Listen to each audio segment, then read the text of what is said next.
The Oklahoma spring game gave us a ton to talk about, whether it was on the offensive side of the ball, on the defensive side of the ball. There is a lot for us to break down, and I cannot wait to get into it. But before we do, as always, y'all know the drill. I want to hear from y'all. Hop down to the comments first and foremost. Let me know, were you more impressed with the offense or the defense? And then let me know, who were you most impressed with after the spring game? Which players impressed you the most? And if you're new to the channel, be sure to subscribe, hit that bell notification, because I do constant college football content, and you don't want to miss any of it. And I'm on my push to 5,000 subscribers in my first year, and I'd love to have you be a part of that journey. And if you enjoyed the content, be sure to like and comment down below, because those interactions are really big for content creators like myself getting picked up and maintained by the YouTube algorithm. But with all of that being said and out the way, let's talk about this Oklahoma spring game. And I'm going to start with the offensive side of the ball, because there has been a player that since the destination was announced that he was transferring from Tennessee to Oklahoma, I have been singing his praises. And some people thought that maybe I was pouring it on a little bit too early, but I think Saturday gave an incredible preview of the incredible ability Eric Gray has, and I'm very glad that all of y'all got to see the incredible talent that this guy really possesses. Eric Gray is somebody who in the SEC was showing flashes of being incredibly special. His ability to catch the ball out the backfield was put on display in that first drive, and we can easily see why DeMarco Murray and company have talked about being so high on his versatility. Whether it was his explosion through the hole, his ability to make a guy miss, and then that touchdown run he had for 19 yards was beautiful with how he played the safety. He's going to have a very bright career at the Oklahoma Sooners, and especially with Lincoln Riley. Now, don't get me wrong, there are a lot of talented running backs in this running back room. Kennedy Brooks looks good. This is going to be a very special unit. But the fact that Eric Gray had such a good day, and at the end of it, Lincoln Riley kind of signaled him out as maybe being the guy for Oklahoma, having surpassed Kennedy Brooks. And look, he is unlimited in his talent. I cannot wait to see how he is continued to be utilized in this offense, because I think that there are going to be some really cool plays we see for Eric Gray. We've got to keep an eye out on that. But the receiving core for the Oklahoma Sooners is insanely talented. Jaden Hazelwood had that one-handed grab. Awesome to see. But, you know, as much as I was impressed with Hazelwood, Mario Williams is that guy. His explosion, his suddenness is very impressive for a true freshman, and you knew that the defense understood it. It's going to be very fun to see how he's schemed for, because he is going to be seeing the field at a high rate, and he is going to have some very good plays this year. Lincoln Riley discussed him and said he is a highlight reel waiting to happen, and I can't disagree with that sentiment at all. He is incredibly explosive, and he's going to be very fun to watch. He had a very good spring game. That one catch he made, debate it how you will, whether it was a catch or an interception, but at the end of the day, that was a true freshman who still hung on to that football, and it was impressive that he was able to at least be in that situation, because that should have been an interception all day long. But he had all that heart, which is all you can ask for in a freshman, because he's got the ability. He's going to be incredibly fun to watch. All the praise that was piled on him, incredibly worth it. The other guy I want to talk about on offense who had a ton of praise poured on him was Caleb Williams. And out of the quarterbacks, Caleb Williams actually probably had the most impressive day. And I think that Riley and them were completely right in saying that he is much further ahead than they thought he was. Remember in the video we talked about how he is in spring where they thought he would be leaving fall camp going into the season. That's how far ahead he is. And I think that that's exactly about the correct timeline, maybe even a little bit further ahead than that. Caleb Williams has got all the natural ability you want. And given that we know Lincoln Riley is really interested in having a quarterback that's a bit mobile, the way he does zone read type things and quarterback reads within an RPO and utilizes an extra layer to keep a defense honest is very, very intriguing. And Caleb Williams' athleticism was on full display. Now, this is what I will say, because I've seen a lot of OU fans saying that, oh, well, there is a real competition. Caleb Williams might be just as talented as Spencer Rattler. However, Spencer is more developed than Caleb, and that's completely to be expected. Guys, this is a guy who should be in high school. The fact that he's as developed as he is right now is nothing short of incredible, and only should go to prove how excited you should be. He still has things he needs to work on, but his arm is so naturally talented. That throw he made, where it was the across-the-field throw on the out route, if you really watch that throw, he didn't step into it. In fact, his back leg never moved. That was all arm talent. But I'm telling you, once he gets that mechanic down where that back leg is going into that throw and he's really stepping into it, that ball is going to be on an absolute rope. His talent is unbelievable. Everything we thought it was and more. And I can't wait to see where he'll be at the end of fall camp. Because if you have a guy that's a true freshman that should be in high school, and your only thing you can say about him at the end of an incredible performance is, oh, he just needs to continue reading and defense. Yeah, no doubt. He's a true freshman going up against a college defense that looks to be pretty good, and he handled it flawlessly. At the end of fall camp, that guy right there is going to be a problem because he's a problem today. That guy right there, all the praise of Caleb Williams is deserved, and I really love what I hear about the person, Caleb Williams. He has got the arm talent to make every throw in the book. He's got the poise to be able to capitalize. He has got the it factor. Whatever it is, Caleb Williams has got it, and at the end of fall, my goodness me, that kid is going to be special. Oklahoma is in capable hands moving forward at quarterback. That kid is the real deal. All the hype to him was incredibly warranted. But now let's talk about the starter, because the starter, Spencer Rattler, kind of had a rough day.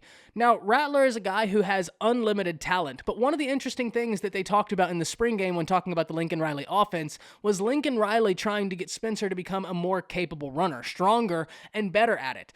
That right there is intriguing because if we're looking at Micah Bowens, if we're looking at Caleb, and if we're looking at Spencer is the best passer out of those three. But he might not be the best runner out of those three. And in fact, I think Caleb Williams is probably the best runner out of those three. So if that's something that's super important, yeah, Caleb is there. But like I said, Spencer's ability right now passing the ball is otherworldly. It's just, can he make the decisions that are best to lend to success? And here's what I mean. Spencer's arm can make all the throws on the field. He can throw from an unlimited platform, but sometimes the decision-making is kind of questionable.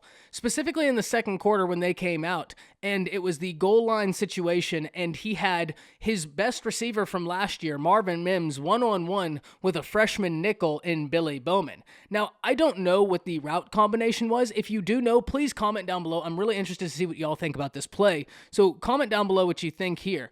I don't think it was a flat route combined with an out route because you were so close to the goal line, plus on the side of the field where that would create no space for your receivers to operate, and it would put a defensive back in a position, the defensive back that was on the flat route, that if he was even a little bit aware of the situation, he's intercepting either the flat route or he's intercepting the out route because he has the ability to break on both. So instead, I think the route combination was probably a flat to the outside and then a corner to Mims. Instead of throwing the ball up over Mims and letting Mims high point it and go up and get it, he threw a rope. The problem with throwing a rope in that rep is that Billy Bowman had gave up over top. And in fact, Billy Bowman had entered trail technique when he had no help over top. In that one instance, he'd already lost that rep. But because Spencer threw it shallow, he was able to capitalize on his placement of being in trail technique and knock the ball away. The only problem with that is if this is the end of fall camp, Billy Bowman probably intercepts that throw. And, you know, what's worse is the next two throws Spencer threw in the red zone, all three of those balls should have been intercepted. You know, Spencer Rattler, it's a tough day as far as the spring game goes, but we've seen quarterbacks have tough spring games. Do not waver in your confidence with Spencer at all. He is incredibly talented. We've seen guys have kind of bad spring games. And the one thing I will say, OU fans, because with this we're going to turn our attention to the defense, is there was not much separation to be garnered from those receivers when Rattler was in there. Those receivers were on lock down by these defensive backs, which gets us into the defensive backfield because as far as the DBs from OU were concerned, they were out there laying the wood and they were out there looking good. The Oklahoma defensive back is going to be a point of strength this year. I'm very excited to see how that situates itself because there are a lot of capable guys. And in my defensive preview, I talked about one of the things I was most excited for when it comes to OU was when you looked at their cornerback position, I didn't know who would start, but I did know that they had a lot of guys with a lot of game experience, and I think that there's a few different ways they can go. That is a phenomenal problem to have, figuring out the depth to play. And what's more is you had young guys making great plays. Billy Bowman is going to be phenomenal. At the end of fall, he's a guy that I cannot wait to see. I've been high on him. Y'all know that I was high on him when he was in the recruiting process, when he was in high school for the OGs of this channel.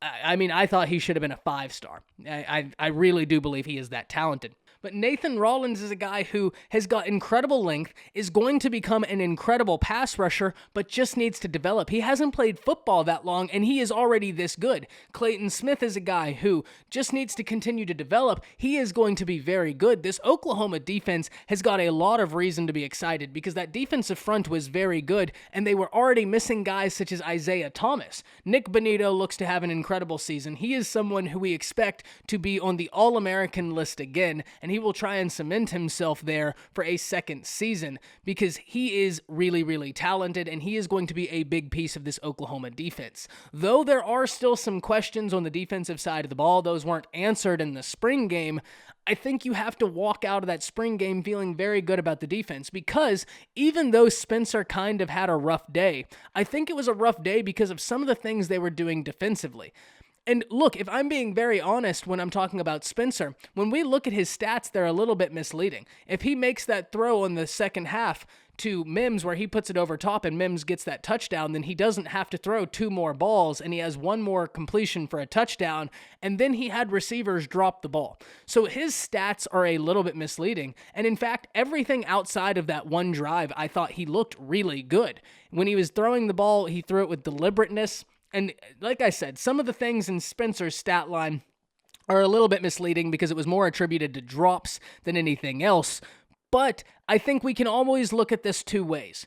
The unique thing when you have a spring game is if your offense struggles, you sit there and we worry about your offense, but that just means your defense was probably good. And vice versa. If your defense gets just obliterated, you probably have a very good offense. So it's very hard to kind of gauge where you're at in a spring game. It's just meant to get a gauge of where you're at, a gauge of where your units are, and a kind of understanding of how your players are going to handle a moment that you cannot really replicate in practice. And that's the beauty of the spring game. And the Oklahoma Sooners young guys answered the call. Mario Williams, incredible. Caleb Williams, incredible. Billy Bowman looked very good. The young guys up front, very good. Nathan Rollins, Clayton Smith. This is going to be an incredibly talented Oklahoma defense. I'm very interested to see how they continue progressing. I don't think that conversations are done about certain positions and who ends up winning, but this defense was very good in their capacity to generate consistent stops without having some guys that are projected to be starters, such as Asamoah. It's going to be awesome to watch this defense, especially in the fall camp, to kind of listen to see what we hear. But I'm really interested to see what y'all think, because I think on the offensive side of the ball, it's going to be very unique to kind of see how things play out. I think Spencer had a disappointing day, but if you were to ask me if I'm worried about Spencer Rattler, I've seen incredibly capable quarterbacks have less than stellar spring games and then light it up the next year. We all know how talented Spencer Rattler is. And for me to say that Caleb Williams is not far behind in talent, if at all, is not an indictment on Spencer Rattler. Because remember, I did say this. I think that the talent difference between Spencer and Caleb is minuscule, if at all. The development difference is there. And that right there is where Spencer is ahead. His development as a passer is very good. His arm is incredible. He can make all the throws in the book, but so can Caleb.